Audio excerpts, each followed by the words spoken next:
Welcome to Loving Yourself. Now, today we focus on finding your pink again. This is a really popular saying on Instagram. If you're always on Instagram, like the both of us, you probably know it. You know, like how mothers, what was it? It was like flamingos.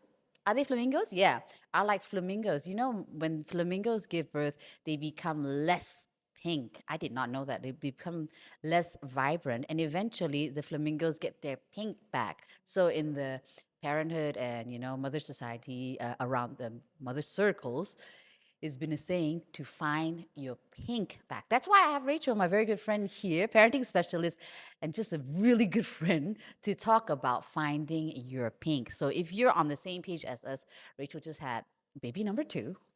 She's coming back full on. And I just had baby number 2 3 years ago. And this is my first time back on set as a host. Yeah. And it's your first time back on set today for what? For work. From work, right? Yeah. Just work from home, because she's been at home most of this time taking care of who has been, become known very fondly as Titi. Number 2. So welcome, Racheal. Thank you. That was a really long introduction, but in essence, Racheal is a parenting specialist who champions, can I say, Yeah. respectful parenting in our circle. And today we're going to find out what respectful parenting is about. But first, finding your pink. Yes. You know, the last time I was in set was literally, I think, maybe 2 weeks before I gave birth. Titi is 6 months now. And getting my pink back, sort of, I believe every woman that goes through birth, it's almost, you have to let pieces of yourself die. You have to let pieces and dreams and hopes and just the version of you before dies. And it dies with every child, not just like the version of me, Racheal, that I knew as just Ella Grace's mom. Just Joe and Ella Grace and Racheal has died. And in this place, like, there is the birth, there is this shaking, there is this difficult period in which you have to find out, who am I? Like, who am I as Isaiah's mom? Who am I as a mom of 2? Who am I? How do I go out? Like, just today, I mean, this might be too much information, but if you are a mom, you totally get it. Yeah. I came up for the first time today, and I'm still nursing Isaiah, and I'm still going, so how do I fit in a feed in, and is he going to be okay? And you know, there's instantly there's like a whole new tab taken up, and it sucks like, in the kindest, most loving term, it sucks the life out of you. It sucks the life out of you to transition into the next one, or It sucks the life out of you to just be needed so much and so intensely. Oh man, you Like, tell physically, me. Yes. mentally, emotionally. I think getting my pink back for me as I emerge more is realizing, oh, there are parts that you bring with, right? There's parts that that have died, and the parts that you bring with, and there's parts that are new, that are growing too. So it's almost like this bouquet of flowers that you are beginning to bloom. To begin to bloom. Actually, it's a little more extreme than I expected. The way you put it, how we die and then become a next person. Because for me, it was hard to get through the new toddler stage as well and find this version of me. That's how I would have put it. But I don't think the previous me died. It's just become a different version of me. You know, Serena with Chloe and Matt is very different from Serena with Chloe. my Titi, Leo. And now, like, I actually thought it would be a lot more difficult because, first child, second child, I thought it would be a lot of power struggles. There are, but so much grace when you find a first. I mean, both of our first kids are showing so much grace in accepting the second kids. That transition was almost, I wouldn't say seamless. They made it so much easier. It is the guilt that we put on ourselves that make it hard to pass that hurdle, I'd say. And it is a hurdle. I just read another post that said, and I stored it, and I said, I'm not going to lie, I'm not going to miss this early toddler phase where they need us so much that they could die. You know, that phase, and we've had this conversation when I first got to know Racheal is, I love my kids, but I mean, like, I wish his life or death does not depend on me. Yes. Every minute. His nourishment Yes. is like, literally, if I don't feed him, he He dies. dies. Yeah. If I right? don't watch him, he falls off the balcony. And that's just the physical aspect of it. There's Yeah. the emotional, like there's who he's going to be as a person. The blueprint is set right now. That's right. And it's the most important part, right? I've read a lot that, okay, for the mothers to be engaged during the early toddler years and up to at least 7 to 10 years old is the most important. And I can only imagine, we are both almost stay-at-home freelancers. Imagine working mothers, you know?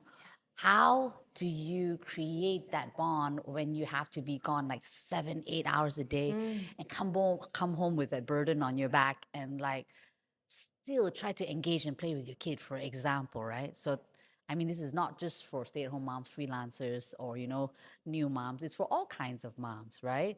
So I don't know how we got there. But mom guilt and finding your pink, actually, it's very tied up, isn't it? Mom guilt and how do you find your pink without feeling guilty? A lot of mothers are championing self-care, go out there, travel, leave your kids for a few days. It's okay, they'll be fine, right? Yes. Are you for that? So I'm going to share a personal story. Of course. And this is where I landed with it. So with each child, I was very aware that I wanted to give myself a period of time to just really, we call it the fourth trimester. And I knew the fourth trimester was sacred Right. for me. And it was extra sacred for me because we waited for Titi for us. It made me cry. We waited for Titi for nine years. Right. And I wanted to be able to cherish him. I wanted to be able to just really not miss anything. But then I got really, really sick the first few months. And so I feel like I missed that part, right? And so before Titi had come, I said I was going to go on sabbatical. I was going to we are homeschoolers, we are world schoolers, we are slow living. I have a dream of making kombucha and sourdough bread and like garden on my balcony.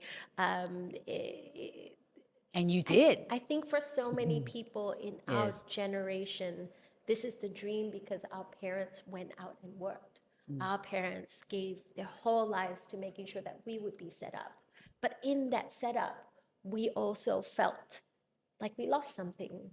And I think that's why for me, I knew that when I had kids, I want to make lunches and I want to be there for all of that. And so tying it back to that, I went on sabbatical and then I realized there was still a part of me that was missing.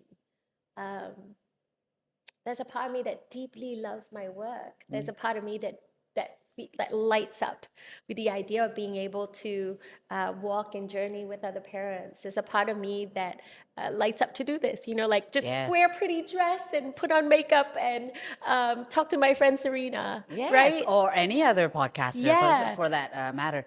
And that's exactly how I felt as well, when I finally joined this wonderful platform to start my own podcast. It's like the easiest thing to go back to because that was me. Yeah. And I think, like you said, a part of you dies when you give birth to the next child.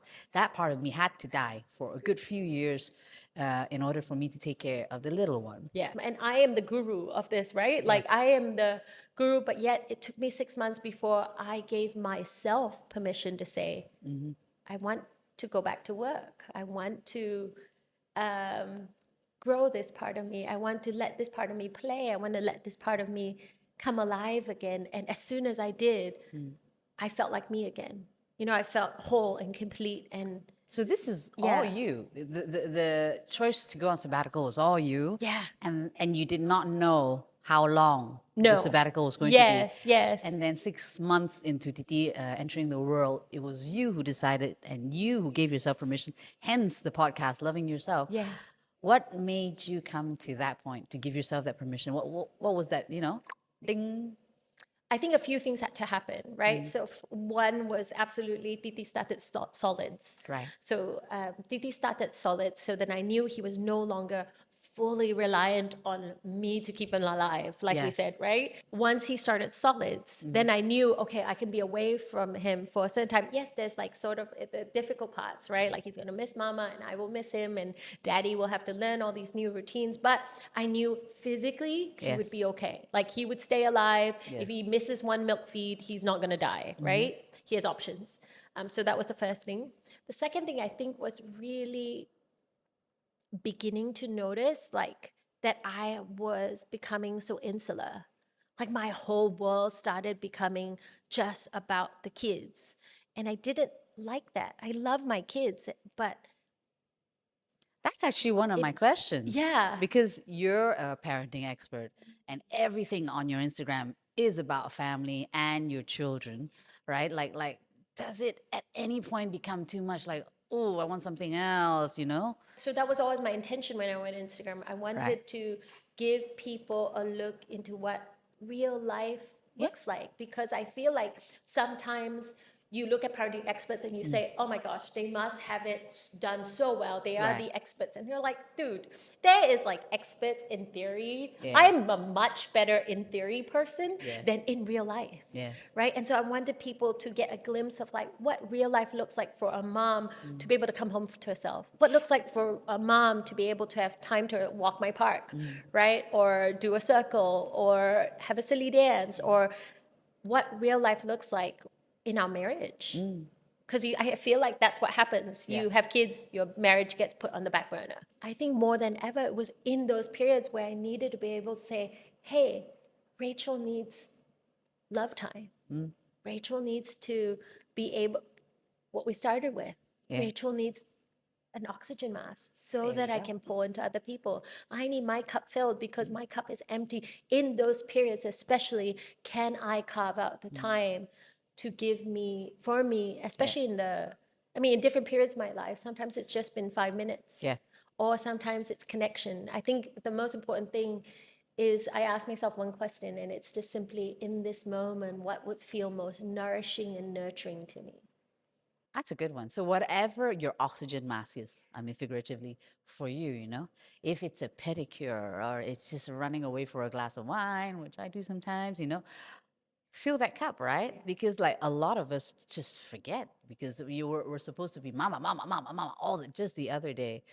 It took me 2 hours and I felt terrible to put little Leo to sleep because he's got this lingering cough and I ended up yelling at him. I said, why won't you just go? I'm so triggered. And that little whimper that you Yes. hear after, oh, it broke my heart. And then he Oh, was forced to go to sleep. And as much as we try to be good parents, there will be moments I lose my shit all the time. And so do you. That leads me to my next. I mean, you don't lose your shit all the time because she's always patient.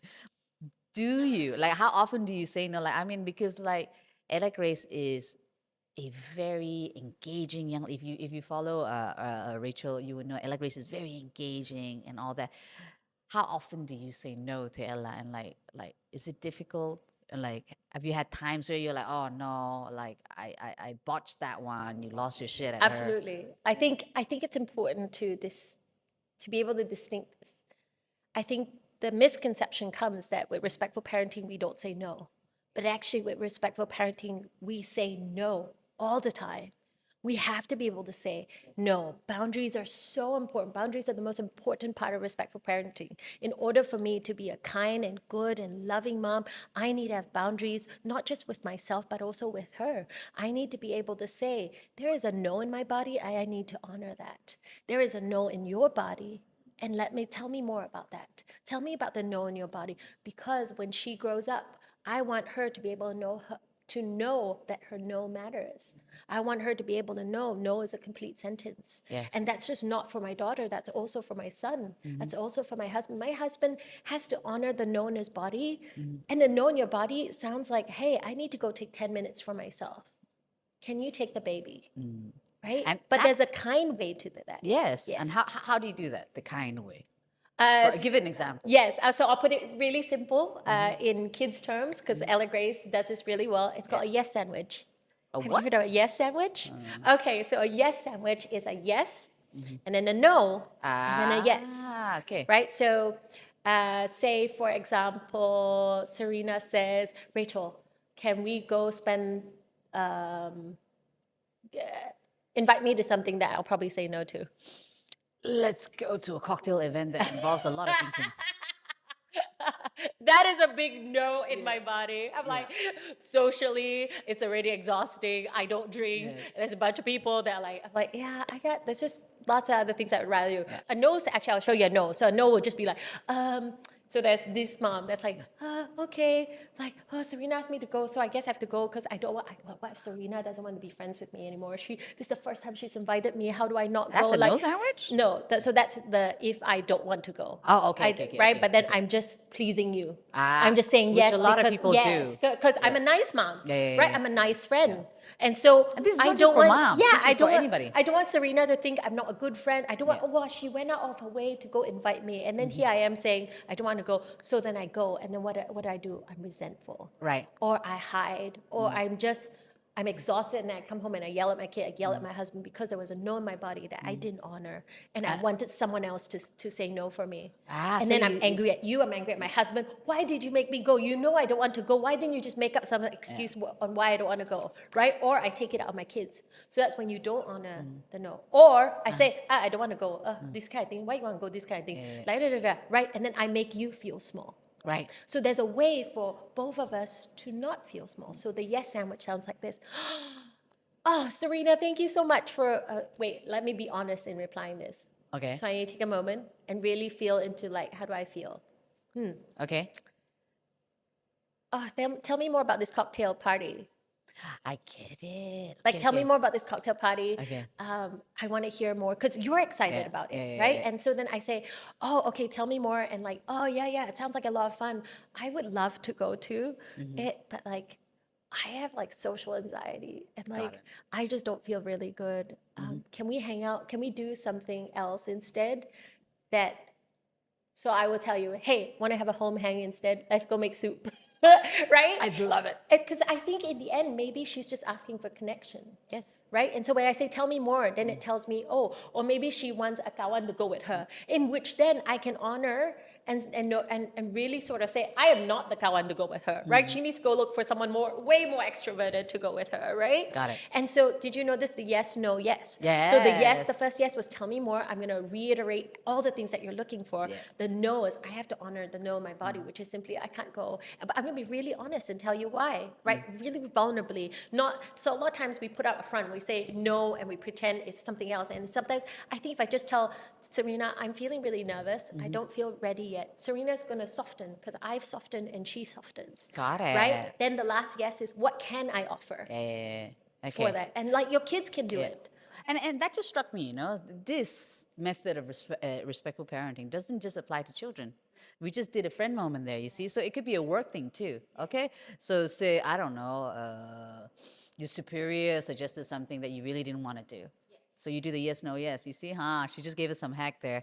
And okay, that brings to the point as well, respectful parenting or respectful, in this case, it can be friendship, is not about permissive. It's not about saying yes all the time. So give us that clear distinction. Permissive is just being bullied by a kid, isn't it? Yeah. So I would say if it took 2 hours to put Leo to sleep, there was a no that needed to be honored somewhere. Yeah, there was a no, and there was a hard no. Yes. I think what happened was that the no started getting flimsy. So the way we look at boundaries that we always explain is that you have to imagine it like a door. The door is either shut or it's open. Right. It cannot be, I feel what happened was the door open, close, open, close, open, close. Go to bed, no, 5 more minutes. No, I think one of the most beautiful things that we have to honor, especially for moms, is we have to love anger. Anger is a We have to love anger? Yeah. How does it work? Anger is a part of us that loves us the most, that refuses to let us betray our no. Oh, I feel like I need to watch Inside Out 2 now. Okay. So anger is a part of us that think about when you get angry. Normally it happens so fast. That's why it's a trigger, isn't it? So the anger usually shows up because there's a no that we are trying to suppress. Got it. We're trying to make it pretty into a pretty yes. Or a pretty no, and anger says, you know what, you're not getting the job done, I'm going to take over. This is efficient, it's going to happen. And so what happened was, for 2 hours, your door was open, close, open, close, open, close, and then anger showed up and said, you know what, I'm going to shut the door for you.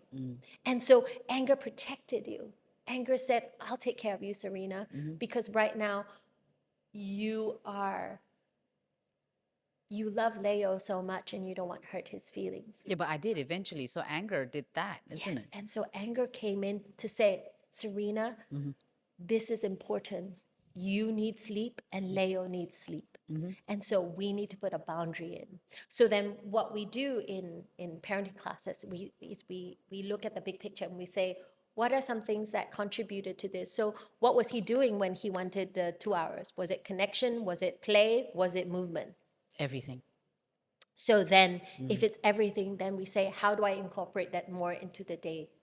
Right? So was it Work a very backwards. busy day? Actually, Was he in school all day? eventually I figured it out. It's because he woke up too late from his nap.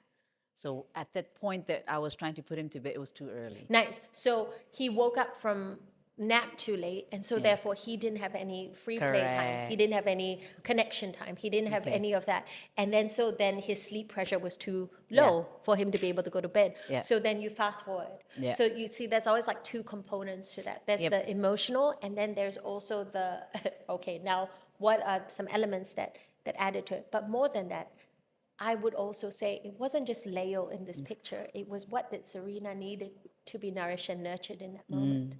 Yeah. Right? There was a reason why this no couldn't be honored. What was it? Wow. I think I was so focused on him, I don't even know. Because like he was a bit under the weather. So that was it. yeah. He was under the weather. I was feeling bad. I feel like, it's my little baby. It's so much harder to say, it's so much, I say this with love, but it's very hard to say no to Titi. And I think a lot of times, what we have to honor is that for moms and dads and kids and everybody has a shit tank. Yeah. Everybody has a shit tank, right? Love tank, shit tank. Love tank and shit tank. And sometimes when we need the boundary to be able to empty that shit tank. Got it. Right? Are you getting a visual? Because I am. Yeah. Okay, but now let's go to respectful parenting. And this applies to everywhere as well, your workplace, friendship and everything. But respectful parenting in our society. Because Malaysia, we are still so Asian. Like, how has the resistance been for you? I mean, your parents. How did they take your way of parenting? Like, how hard was it to, what can I say, implement respectful parenting in your family? Yeah, I'm happy to share this, and I think my parents would share this with you too. They're lovingly known as Popo and Nunu. Yes. And so Popo and Nunu, they are so Asian parents, right? Yes. They like Kung Kung and Popo too. so Asian parents. Yeah. And I think what we've done, even with Kung Kung and Popo, because Kung Kung and Popo see me parent Ella Grace and Titi, and you'll notice they'll say something randomly, they'll say something. And I think what's important is to give them the look into what respectful parenting would look like. It's always an invitation. As in what you show them, what you do. Yes, and so I have to make sure I keep doing what I'm doing with Ella Grace and Titi. And they can choose to partner or they can choose to watch. Yeah. And so if there is something that they are doing, like, oh my gosh, Popo and Nunu, they will test every, like whether it's sugar, whether it's TV time, whether it's car seats, whether it is just buying gifts nonstop. I think it was important for me to say, if I only had one or two rules, like that means absolute rules, what would they be? And so for my parents, it was car seats. So with car seats, I am absolute. That is a rule that is not broken. Sugar, TV, toys, play, all the other stuff, I let them just do what they need to do. Right. Because I think about my relationship with my grandparent and how special that was. And it was special because they broke all the rules. But that's hand in hand with them being able to watch me parent Ella Grace and Isaiah respectfully. Right. And eventually they'll notice, they'll say things like, oh my gosh, did you hear what Ella Grace said today? Ella Grace will say something like, the other day she told her grandma, she said, tell me more, Papa. Oh. Tell me. And she goes, and Papa's like, oh, thank you, I feel so seen. Or she said, I really appreciated that, Nunu. I saw that you did this. And then Nunu goes, okay. And then they begin to notice, but it is a long game. Yep. Right? So I think my biggest advice for that is to keep doing what you're doing, keep doing what you believe in, but we can't force what we believe onto them. Yes, and I mean, I am maybe halfway to respectful parenting, but my parenting is definitely not like what my parents we're all obviously in the 80s, you know, we were smacked around and stuff like that. But you notice with the way I parent Chloe, and you see it all the time on I think I overshare a lot on how I communicate with Chloe and all that. So, you know, sometimes Chloe also, my older one, will say the funniest things, you know, and my parents will be like, did my grandchild just try to communicate with me? And instead, children should not be heard.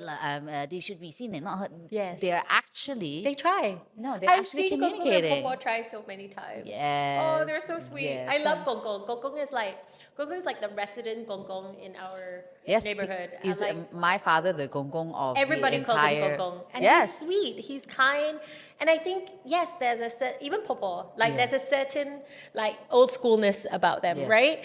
But I think what you can't discredit Yes. and what you're saying too with Chloe and Leo and Ella Grace is they stand up for themselves. That's right.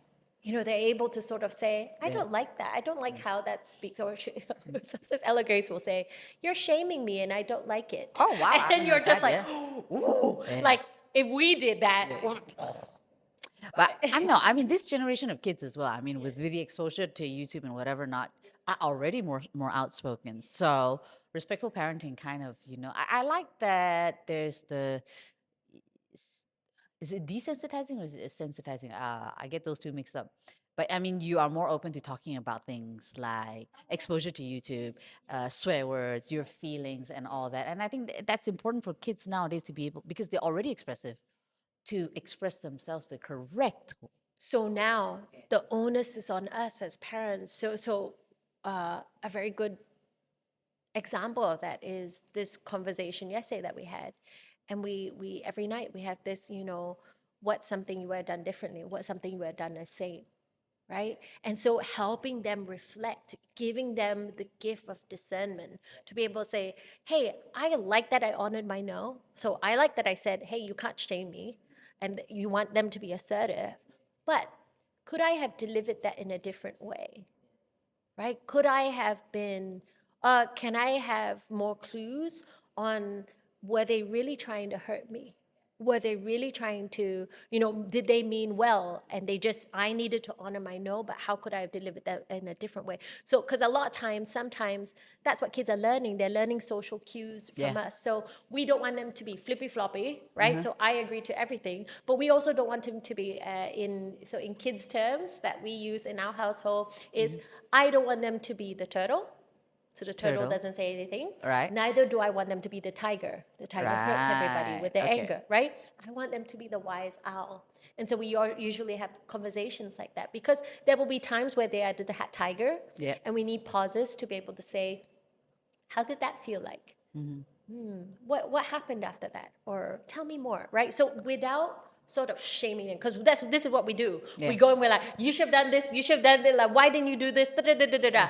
And what that does is takes away their ability to think, takes away their ability to discern, right? Whereas if we say, how did it feel? What did they look like when they did that? Or how did that work out for you? Did that feel good? Some parents may think that this is exhausting. Yes, like always asking their opinion and all that. Like I have, you know, friends who say, and me too. Sometimes I just don't want to hear your opinion. Like sometimes I am so tired, I would go like, because I'm the mother, just do it. You know, what would you say to that? Two parts again. One is how empty is your cup? So I gotta go fill up my tank and then come Yes. back. Yeah. Right. So like I have no space for this, which is legit, right? Like when you're running on no sleep, when you're trying to figure out everything, like you may not have space to do that. Right. That's okay. That's okay to say, hey, I just don't have space to show up as a parent in this capacity right now. I do the best I can with what I have, and I honor that, right?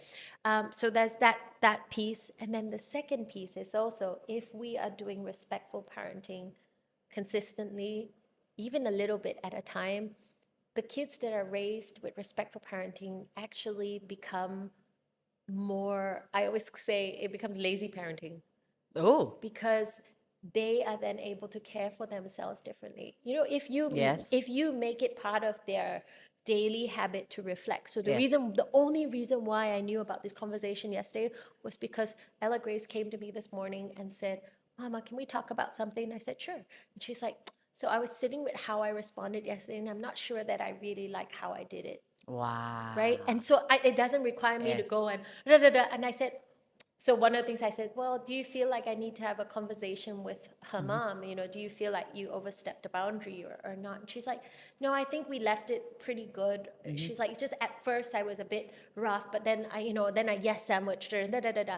So that's one incident. But this, you have to remember, she's 8. Yeah. She's 9. Oh my gosh, she's 9. She's Yes.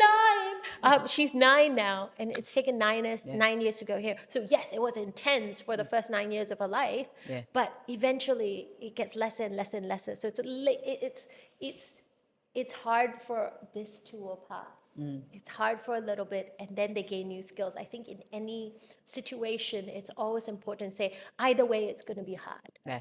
Either way, whether I parent her respectfully or I don't parent her respectfully, it's going to be hard. It's going to require time. So the idea is, if I put in the time towards this way, it goes towards a different route than if I put in the time to go this way, where they're always going to need me. They're always going to need me to step in. They're always going to need me to tell them what to do. They're always going to need me to tell them, stop, go, don't, cannot, right? Because I've always stepped in. I've always saved them. Whereas this way says, I'm going to pause. I'm going to trust us to navigate this. I'm going to believe that you are whole, able, and competent, and walk you through it, so that eventually you can walk yourself through it when I'm not there. And the reality is, I'm not always going to be there. Yeah.